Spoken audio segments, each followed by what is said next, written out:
Welcome to the Pro Aging Podcast. I'm Steve Gurney, founder of Positive Aging Sourcebook. We're excited that you can join us for our interactive discussions with pioneers and thought leaders on a wide variety of topics related to aging and longevity. Studies show that 22% of Americans age 65 plus are at risk of becoming solo agers or elder orphans. Today, we're going to discuss this important topic with Carol Marak, who's the author of Solo and Smart. She's a noted speaker on topics related to aging alone and planning for solo aging in the years ahead. So let's jump into the discussion.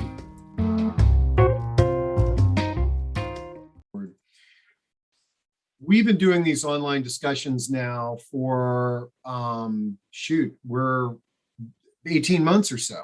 And probably every other discussion, somebody would bring up a topic, and then the term solo aging started going around. So if we had an elder law attorney on, we'd get a question. I'm a solo ager, and I'm concerned about who's going to take care of me if I need help.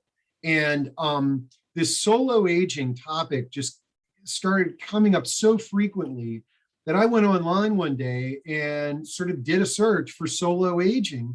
And I stumbled into our panel member who has just written a book. It's not out yet, called Solo and Smart. And so I tracked her down. I had a conversation with her. She's lovely, and I love her story. And so I am really pleased to bring on Carol Marak, who is going to lead us in what I think is a really important discussion, and probably just the first that we have on this topic, because I know that there's a lot of interest on this topic and solutions for solo agers. So Carol, welcome. And I'm in the Mid-Atlantic in Washington, D.C. Where are you located? Thank you, Steve, for having me today. I am so grateful. And hello to all the participants and attendees. Welcome. I'm in Dallas, Texas. Wow. Okay, so you're a little hour time difference here. I always try to apologize to the California people because I know you just rolled out of bed and got in front of the camera. Well, Carol, before we dive into this topic, let's get to know you a little bit better. Tell us a little bit about your background, and then what led up to you taking an interest in finding solutions for solo agers. And I want to remind our audience, if there's any questions, comments, concerns on this topic, just type them into Q&A and we'll make sure to address them. Right. Well, thank you for asking. I've been single most of my life. I have been married. Unfortunately, it did not work out. I think I've always been a very independent soul. So that's fine. I'm solo aging and I'm doing very well. Thank you very much. So, I've been in the technology business most of my life in terms of a career. And then my parents, and I lived in California, and at the time, my parents their health started to fail. So, and I also wanted to spend more time with them. So I moved back to Texas to help with their care. And that was my wake-up call. That's what showed me, Carol, this is what you're going to face alone, unless you get married. And it was too late to have children because that time I was already 55. So it really was my wake-up call, caregiving was. And fortunately, it really helped me prepare for all the things that I would likely face down the road. Well, now, one thing that's really important for folks to understand, and I don't know if you'll address this later on, is that being a solo ager, it in your case, because you're single and you don't have kids, you can sort of see that, okay, as I grow older, I'm a solo ager. Okay. However, what I see an awful lot of is folks that are are married. They may or may not have children or what have you, but then let's say a married couple, very dependent on each other, and they don't have children, and one spouse dies, boom, you're a solo ager, and those people really get hit by surprise.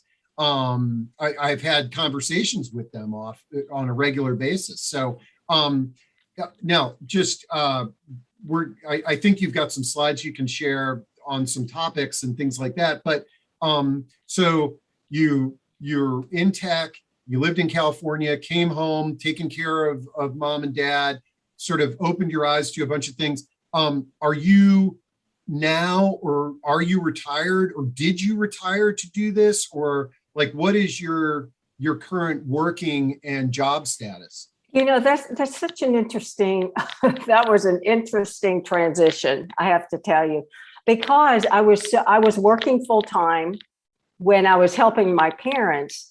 And I moved back to Texas. I lived in Austin. My parents lived about an hour away. I had a full-time job. My two sisters were both retired and were doing really the bulk of the care for my parents. However, I would do as much as I could, and then got really involved as their health failed.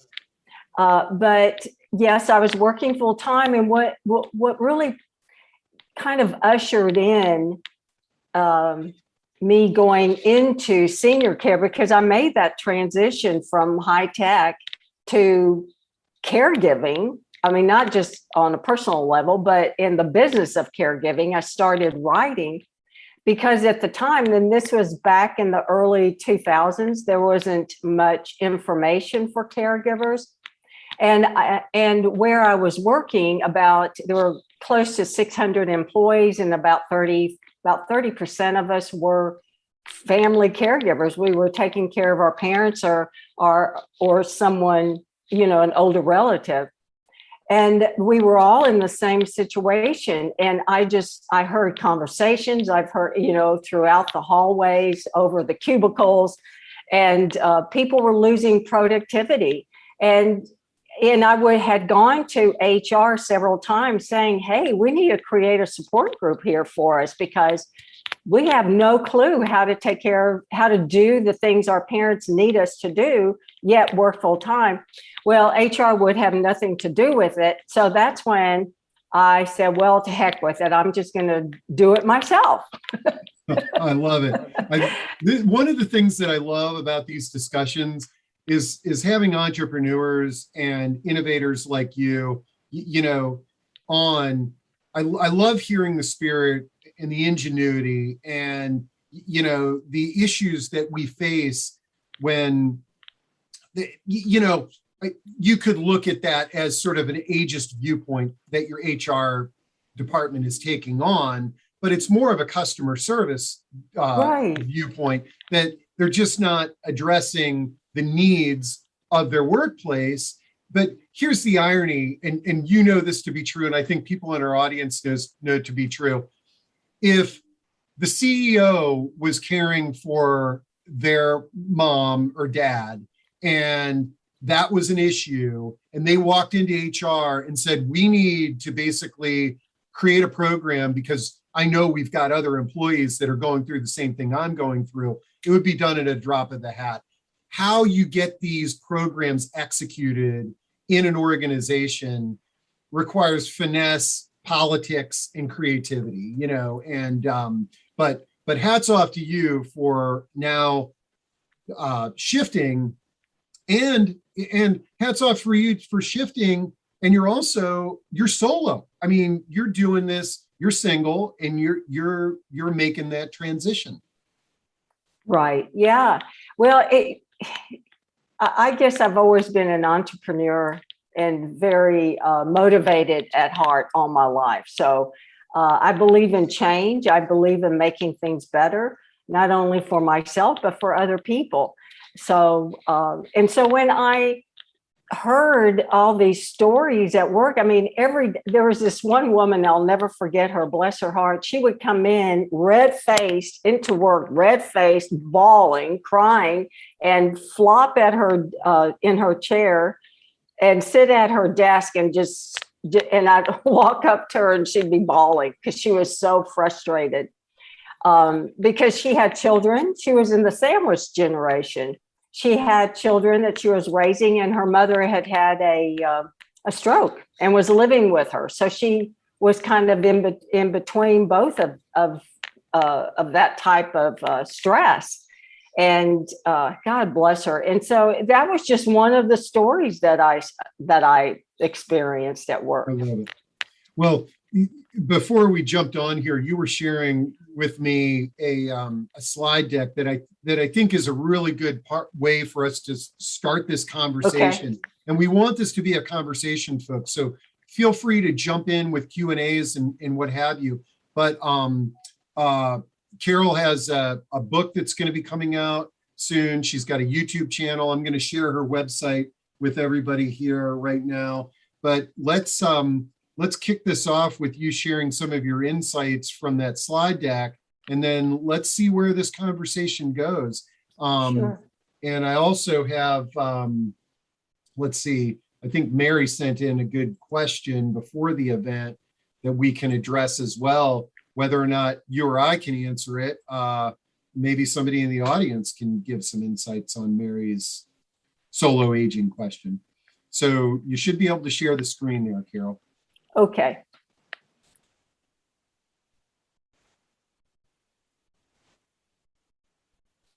All right. And whoops, there, let's see. It's loading. There we go. Got it. Yeah. Well, this is where it all started. And just to give you some background, at this time I was working full-time. Of course, this was my parents. This photo was taken about 6 months before my mother died. So there's a whole backstory to even all before this picture was taken. But so what happened was, after they both passed away, I was kind of thinking through, well, actually I was on a walk. I was crying because I was missing both of them. They had just passed away. I was kind of reminiscing and thinking of all the issues or everything that we went through with mom and dad, because my dad had Alzheimer's, mother had several chronic illnesses that she needed a lot of care for. And I was just kind of thinking about all of the things they needed from the three daughters. And then it just occurred to me, oh my God, what am I going to do? I don't have kids to do all that for me. So at the time I was about, maybe 57, and I realized, I better start putting together a plan because I'm alone. I don't have children to do all of these things. And these specifically were the ones that my sisters and I helped my parents with. So I put together this little, it's not really little, but I'm going to flip through here. This was my roadmap. I determined through my caregiving for both my parents that these were the top issues that many of us will face as we grow older. So if we want to age well, age independently, safely, and as healthily as possible, to me, these are the top concerns that I started with. And I actually put together, I'm going to kind of skip ahead. So if you don't mind, I'm going to flip through this. This was the little, I call the aging well circle. And I did this for myself. And so I started to think about how well I am, or how satisfied am I with these top issues or with these top aspects of aging. And quite frankly, if I can find it real quick, so bear with me, I apologize. I should have had this all set up, but there it is. This is how, once I started really evaluating where am I right now with these top issues, and this is where I rated them. So wow. As you can see, my money was probably my biggest concern. However, I started with my health because I knew without health, good health, excellent health or as good as I can get it on my own, along with my doctor, then nothing else really mattered. This is really, I really like this, Carol. This is obviously I've been doing this for 32 years and I've had conversation with so many people about topics related to this, but and everybody has a different way to sort of present and think about it. But I like what you've created here. This is an excellent graphic, and what I really think is pretty cool about it is that you can modify it. Like I could see this in like a 3-ring binder, and it's like a New Year's resolution where you basically are modifying it so that, hopefully that money pie gets bigger, and then maybe your health pie starts shrinking if something happens. But it's a great barometer that addresses the whole holistic viewpoint on the way that you are presenting this. This is pretty cool. Well, thank you. I think so. It's a great way to measure your level of kind of really to get a full assessment or get some idea, because many of us have no clue where to start when it comes to our life domains and where we fall right now. How do they rate according to ourselves, right? How do we rate them right now? And then which would give us a roadmap to, well, this is what I need to work on, because we have no clue. Well, where do I start? I talk with people all the time and they say, but how do you put together a plan, and where do you start, and how do you make adjustments? And so, so this at least gives you a place to start, I think. You know what I'd love to do? Like when we were talking before here, I said, Carol, we got so many people interested in this topic. We got to do more of these. But I would find it really interesting, people of all ages, whether we're solo agers or not, because I had said in the beginning, you might think you've got this big family and you got the great husband or wife and, everything's great. But we all know, especially those in the senior serving world, you can outlive all of those people and become a solo ager. So if you're prepared to be a solo ager, you're going to be better prepared for the future, no matter what. I would love to see, have you ever used this in like a workshop format where you passed out a sheet of paper and had people sort of do these individual, create their own pie charts and then chat about it amongst each other? I think it would be fascinating. Yes, I have done that and I continue to do it, and I would love to do it with you. Oh, I love it. And with your participants. Yes. Yeah. Holly said, and I picked up on this too, I think your earrings are bumping up against your microphone. Oh, okay. Well, let me, I had thought that when I put it on, I thought, Carol, I think these earrings are too big. Okay. So bear with me. I'm going to take them off so okay. I'm not. And actually, while you're doing that, it yes. looks like Emmy has her hand raised and may have something, a question, or she wants to ask something. Sometimes that's by mistake. So Emmy, if your hand was raised and you had a question or you wanted to ask something, I just clicked the unmute button for you. If not, just ignore it. A lot of times people are playing around with the hand raising thing. Let's see.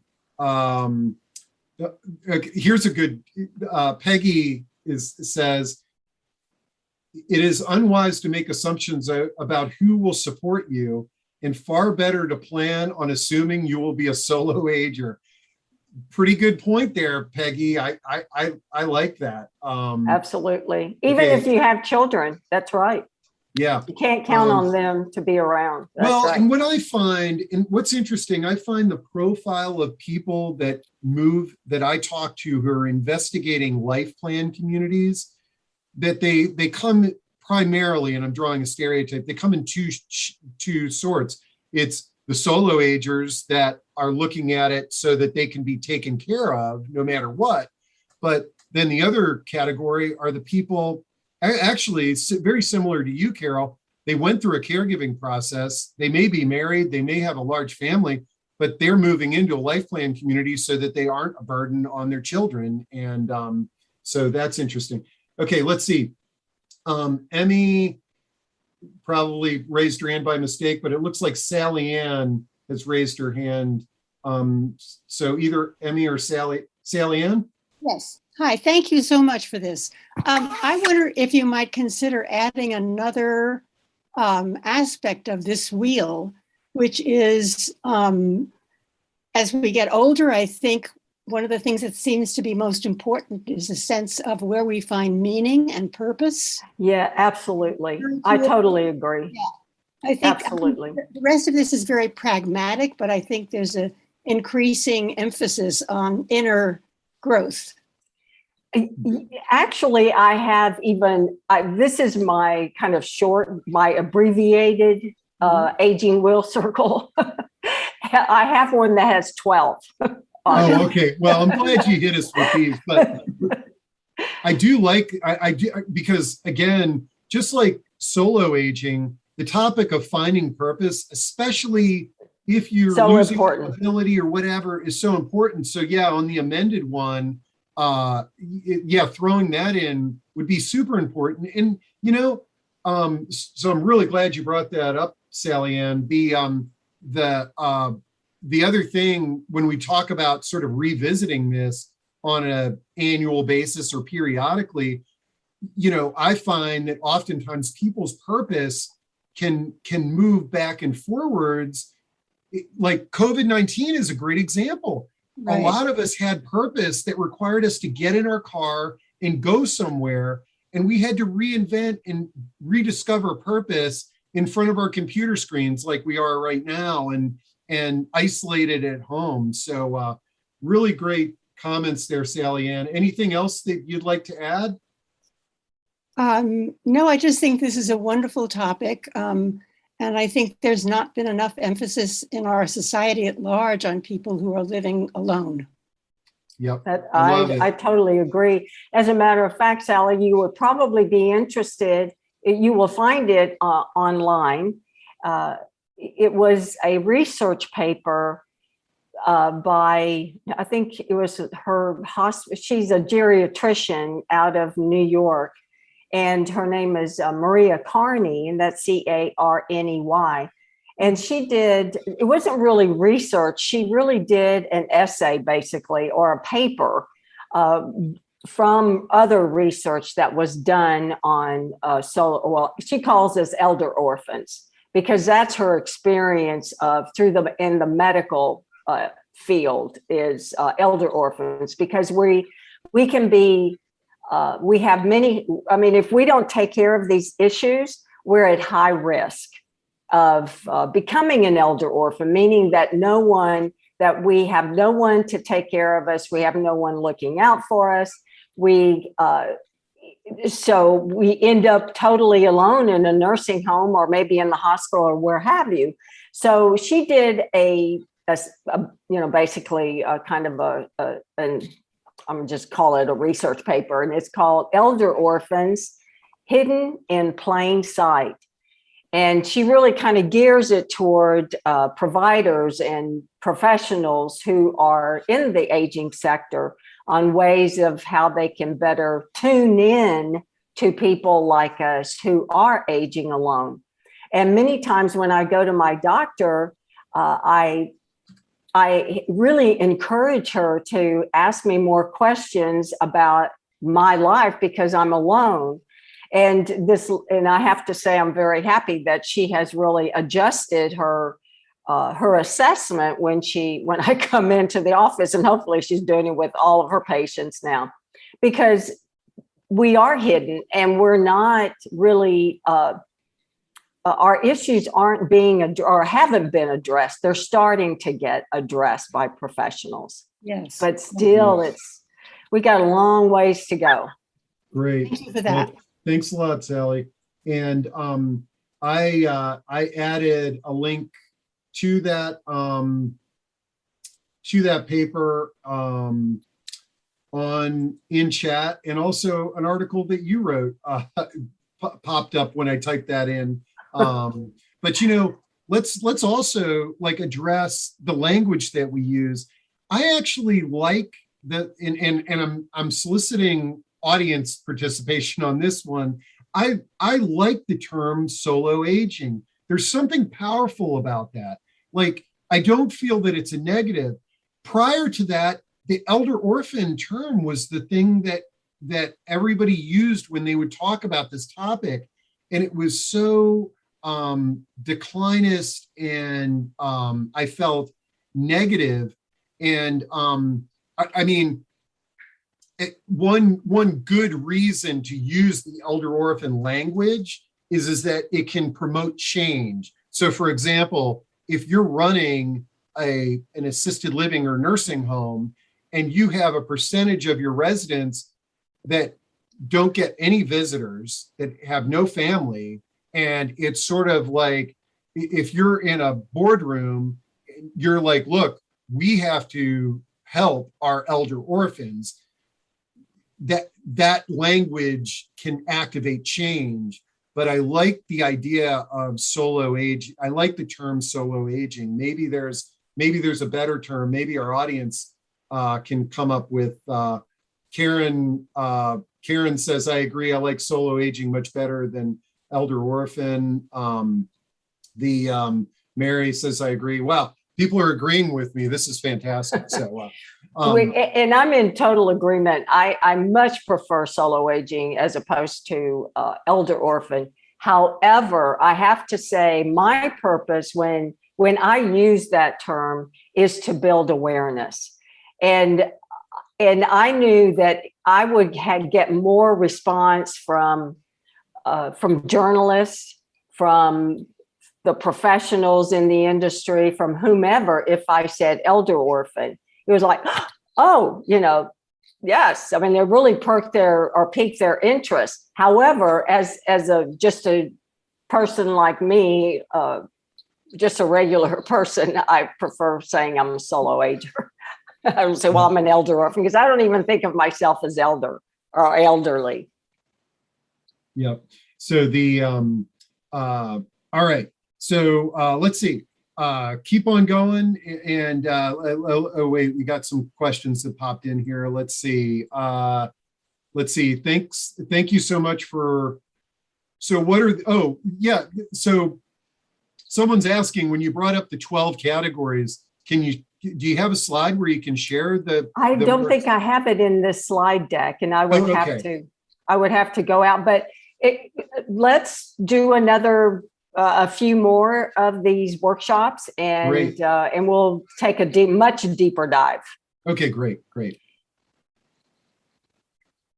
But should I continue sharing my screen? Yeah, no, this is great. And also I want to, Jennifer Brown has a really good comment that she's sharing, that is, aging solo is a common reality for many LGBTQ older adults.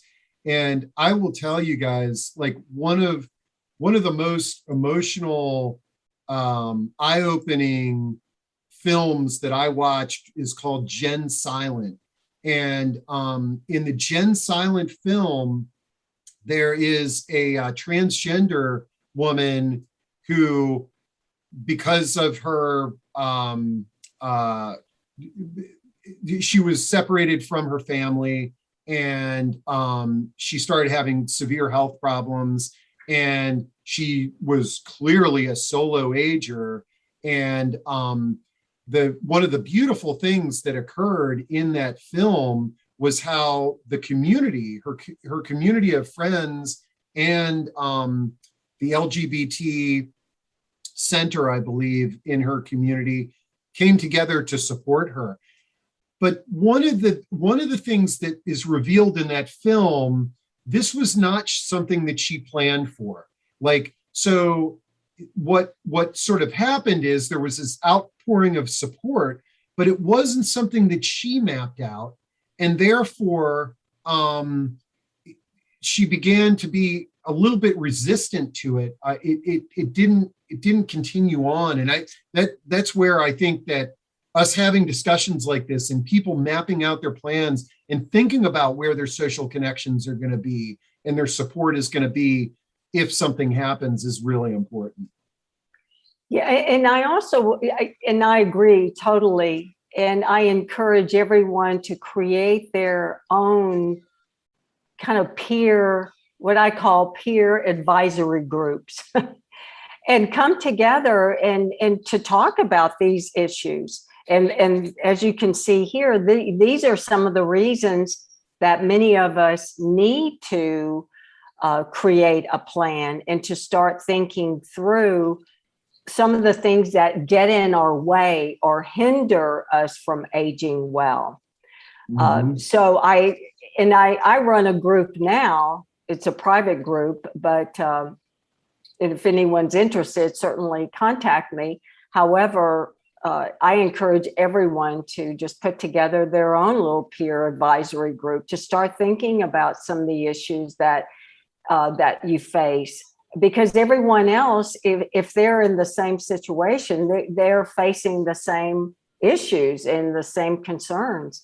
I know several groups that do this automatically. They check in on one another. They'll text each other every day. They will share their legal papers just in case someone goes to the hospital. They give each other rides. They go shopping for one another. They take soup to each other if they're sick. So it's just really creating your own family-like environment and community.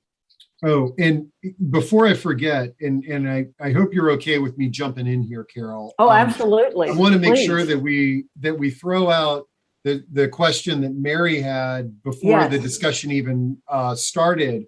And I'm not sure that me or Carol will have a great answer for Mary, but I'm hoping that the audience can be supportive.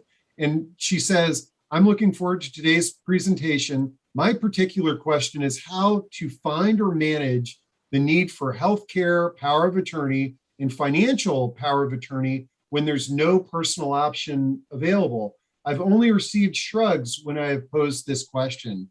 And, Mary, we've had several discussions with care managers and elder law attorneys where this has come up, and not all care managers and not all elder attorneys will serve as a power of attorney.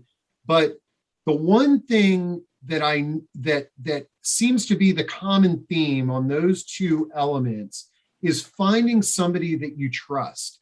And sometimes, with the elder law discussion on power of attorney and healthcare power of attorney, that they're often sort of saying, look, if you don't trust your kid to make the right decisions for you, then have your best friend be your healthcare or financial power of attorney. But I know that there are some professions that you can pay, like a daily money manager or a care manager or somebody to do those roles. My advice would be, based on what I've heard, is I would forge a relationship with that provider before you move into this. So like maybe working with an aging life care manager who could serve as your healthcare and financial power of attorney, work with them first on a plan like what Carol is proposing, a care plan for the future, build that trust, and then once you're confident that you really have a good relationship, then maybe have those documents. Carol, any thoughts on your end on Mary's question? Well, my first question to Mary would be, do you have a close friend or several friends? Or obviously she doesn't have a sibling or a adult child. Then if you don't have a friend that would step in for you, someone that you really trust, then personally, as a matter of fact, right now, my sister, who is older than me, is my healthcare proxy and my financial proxy. However, I'm going to change that because it's not that I don't trust my sister. It's just, first, she's older than me. Second, because she loves me, she may have a hard time letting me go, really, seriously. So I am going to hire either a care manager or a patient advocate who will basically be in charge, and then have 2 or 3 of my good friends that I trust to be in partnership with the care manager, so that they can overwatch to make sure that individual is carrying out my wishes. And I would do the same with a certified fiduciary that you can hire as well, or a daily money manager to oversee or be your selected financial proxy, so to speak. And again, have your friends work with them as a team, so that, because you want to make sure that your wishes are being followed, period. Yeah. And I have some really good friends that I trust with my life. So I would have them oversee. I would even have my sister included in that team. Mm-hmm. However, for me, the more I think about it, the more research I do, I want a professional who's heading it up. I love it. Yeah. And one of the things, and as you can see in chat, I'm going to read some of the comments that have gone in on this topic. There's no one way to address this. You have permission to customize and map out your roadmap however you see fit. And there's a lot of, I love how you've sort of thought about this, and you've got this blend of friends, family, and paid staff. So I'm just going to sort of paraphrase a couple of the comments coming in for Mary and for the rest of the people. Bird and Bird is an elder law firm in the DC metro area, and they say many solo aging people have used our elder law services. We have had to be advocates for some and do hand-holding. I'm so glad you're talking about this, as many people are coming to us too late. Lori says, as a certified aging life care manager, there are many of us across the country who will do power of attorney and healthcare surrogate. Relying on friends can change, and a friendship can be dynamic. Just you illustrated that family can be dynamic as well, and right. And Peggy says, friends could act as a POA for you. In fact, they're probably better than having siblings or children do so, in order to avoid the emotional conflict, which is what you talked about with your sister and what? Of interest. And Jane says it's a big ask it really is. I mean, it is a big ask. And that's the other thing. And again, now we're going down the elder law rabbit hole. But one of the things, when we ask somebody to be power of attorney, we need to realize what a big ask that is. And so I think somebody much smarter than me said, when you ask somebody, say, number one, honor this, that it would be my honor that you serve this, but I recognize that this is asking a lot. So I'm giving you permission to say no or to modify it. Right. Let's see. I'm going to interject a story here, because it really happened in my life. I live in a high rise, and it happened to a person here where I live. She was a power of attorney for a good friend. He was a solo ager, and he passed away, and she was left with being the financial and the healthcare proxy. I cannot tell you how much work it was for her. But fortunately for her, he had set up a way to pay her for her time, which worked out very well, because he paid her very well.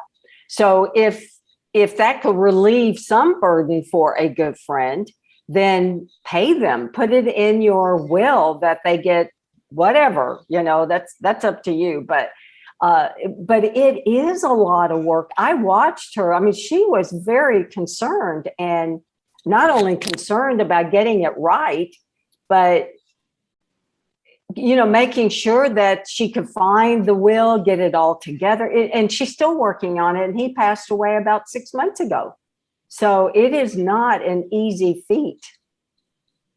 That's for sure. And Mary, Karen says, I have had the same problem as Mary, but my close friends have settled their parents' estates, and they were stressed by it. So is a lawyer a good choice to do this with, or is there a better option? I am definitely, we need another elder law panel. I'm going to try to schedule something in September, and maybe we can have sort of a focus on this, because I know we could really dive into this much deeper. Yeah. If you're, I would make a list of all the professionals who would address this, like like a certified fiduciary, a financial, some type of financial advisor, an elder law attorney, a care manager, a patient advocate, and start interviewing them, maybe 3 or 4 professionals in that category. Yes, it takes time, but you'll be better off for it. Oh, whoops, I didn't see there's some people with their hands raised. So Betty, I'm gonna unmute you if that's not an accident. Oh, Hey it's there, not. Betty. I wanted to say that in my own experience, it is the men who are not prepared to be solo agers. They kind of assume that their wife's going to be around. And I don't hear men in this discussion. Is this kind of accurate for you, Carol, or is that just my life experience? No, it's accurate. However, there's a lot of women that are in the same boat. They're more dependent on their husbands to do, to take care of the day-to-day responsibilities. So it really works both ways. And in my Facebook group, of course, I don't have that many men in the group, but most of the men that are in my group have been a solo person for a long time. So they are well equipped in taking care of themselves. I don't know very many married men. I know my brother, he's married and he's older than me. And I have to say he is totally dependent on his wife. So I'm in agreement there. But I see there's a lot of women that have become recent widows, and they are just stumped. They don't know what to do. And I'm really sorry to hear and see it. Thank you. I've observed the same thing, Betty, and but yeah, it does go both ways. I think the bigger issue is that when you're when you've got a strong married relationship, it should be dependent on each other. And it's very hard for anybody to sort of imagine that you won't be together right up to, leaving this earth. And, but that happens so rarely. And so there's going to be somebody who's left behind and thinking about this. Let's see, Janine Clark has her hand raised. Janine, feel free to unmute your mic if that's not a mistake. And then let's see, Robert, while we're waiting to see, Robert says, how do you screen your affinity family? Screening, meaning, when you're looking at folks that are going to be your network as a solo ager, how do you, any words of wisdom on that? Well, first off, be very patient. When I moved into, because I was living at the time before I moved here, I was living in the suburbs and I felt very isolated and alone. And so I decided, I did a lot of research. I moved into an urban area, into a high rise. And I thought, well, good. I have neighbors all around. I'll be making friends. I'll have my own little affinity group or my only family like type of community. Well, it doesn't happen overnight. So it took about 2 to 3 years for people to become familiar with me, to see my face, walking around the halls and going downstairs and having coffee. It takes a while for people to start trusting each other. So I'm not sure there's any type of set strategy in building of relationships and community. Is just keep doing it over and over and over again. Go to several places, go to meetup groups if you can, do online events, go to your senior center. And senior centers, we hear that, we go, oh God, that sounds awful. But they are really becoming much more active. They're starting to call themselves active adults, active adult communities. And so go places where there are peers and you have things, hobbies, workshops, what have you. Take a class and keep showing up. Well, that's why I love your pie chart is that if you're honest in sort of doing the pie chart, you're creating an assessment of your current situation and you're creating goals, is because you may not even think that I need to sort of expand my network, but in reality, you do. Okay. So Adriana says, how's the pandemic impacted this population? Isolation concerns increased, or did the support systems get stronger? Again, I think a lot of this is individual, but Carol, I'm interested in your thoughts on that with the solo agers you're talking to. The first thing it did, it raised awareness of those of us who are isolated and alone. So what is that term? It really highlighted and around our issues, around us being alone. And however, I think that's a good thing. That's a good thing that it raised awareness about isolation and loneliness. And then another good thing it did, it really helped people like me, or not me so much because I'm very active, but people who have a tendency not to be too active and they're living alone, to start doing something about it, because I think it exacerbated their loneliness. They had to wear a mask. We couldn't go shopping very much. We couldn't connect with those friends of ours to have lunch. We couldn't do anything. So that really exacerbated the problem, which forced people to look for other ways to create connections. Some people did it, some don't. They still don't.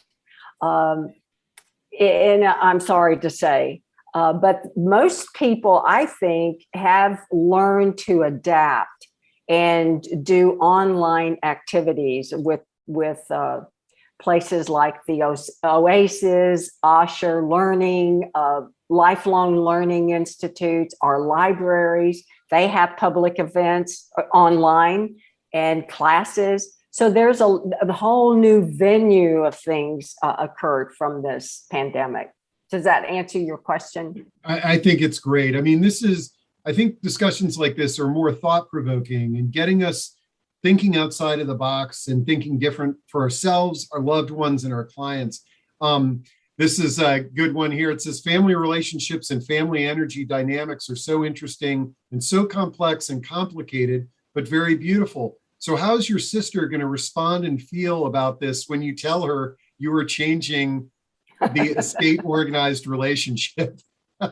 Well, I think as long as it doesn't affect well, quite frankly, I hate to say this, but as long as she remains, uh, you know, well, how can I say this?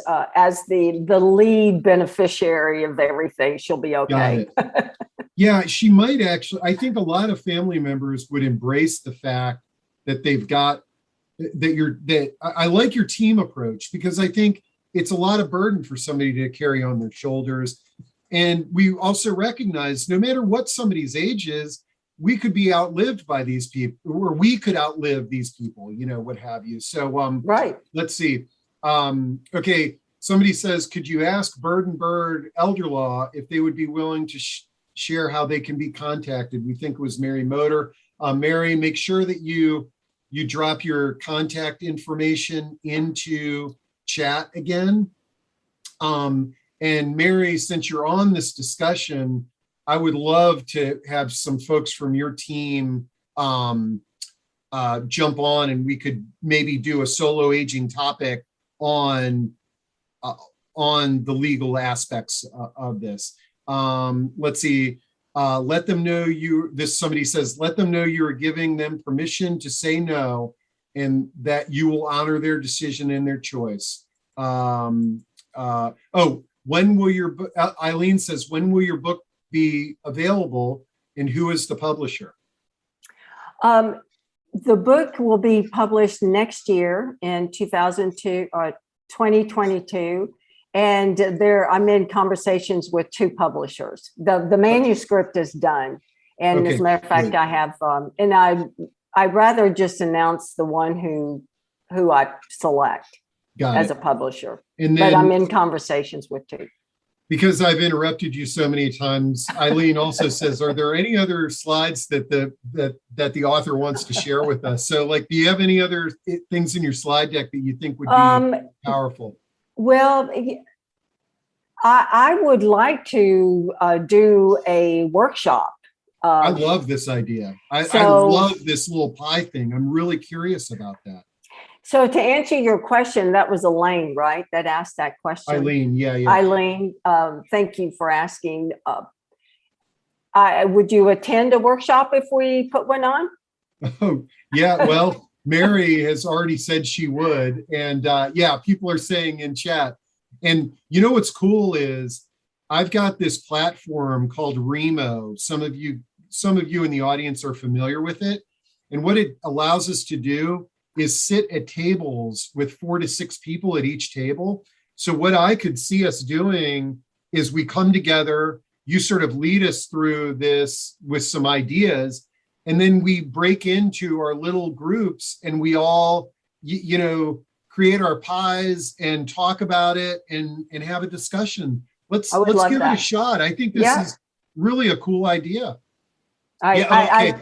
Yes, and so to answer your question, Eileen, I have lots of great slides that are thought-provoking. Okay.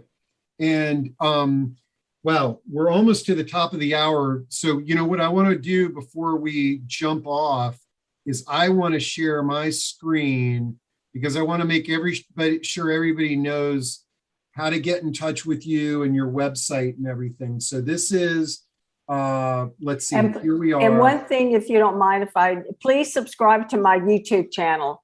I deliver short videos that offer achievable tips for people who are growing older alone, or even duo. I mean, it doesn't matter if you're living with someone. Okay. But I also interview experts also, that we have conversations like this.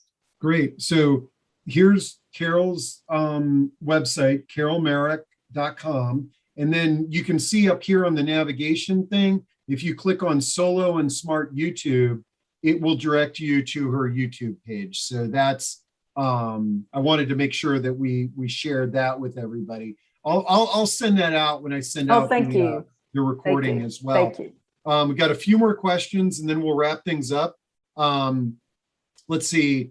We know someone under the age of 60 who was admitted to a hospital for emergency surgery. There were complications with the surgery and they were admitted to intensive care for many days and hours. They had chosen their sister as a healthcare proxy and power of attorney because she was a nurse during this life-changing event, we all came to learn that their sister did not like his wife and children and would not give anyone in the family any information about his condition. To say it as lovingly as possible, this turned into a living will nightmare. They survived, but what a lesson. So again, Carol, your comment about patience and conversations can't be reiterated enough. Let's see. Andrea says, where can we find the resource document book for the to-do list for single aging people? Did you? Well, we'll have a workshop on it. Okay, yeah. So Andrea, stay tuned for our workshop. We'll deal with that. And Elaine says, great topic today. Thanks to everybody. I couldn't agree more. We've stumbled into something here that I think is super powerful. And what I love about these online discussions is that we can interact. I know I need to shut up and stop talking as much, but guys, I'm using chat. You guys are doing a great job communicating on this topic. And Carol, you are wonderful. And I'm so glad that our paths have crossed. And I'm looking forward to this just being the start of a really exciting, I'd like to call it a movement. You know, I mean, this is the solo aging movement, and let's empower people. Absolutely. Yes, and let's empower people to create their own trustworthy or trusted type of community and family-like environment, because we can. And the one thing I want to leave with you is that you do have the wherewithal. You have it within yourself to create a life that is safe, secure, and independent. Yep. This is awesome. Great way to finish things off. Carol, we'll be seeing you soon. Audience, great. Thank you, spread Steve. the word. Thank you, everyone. We're going to really move on this one. All right. Thank you. Thank you.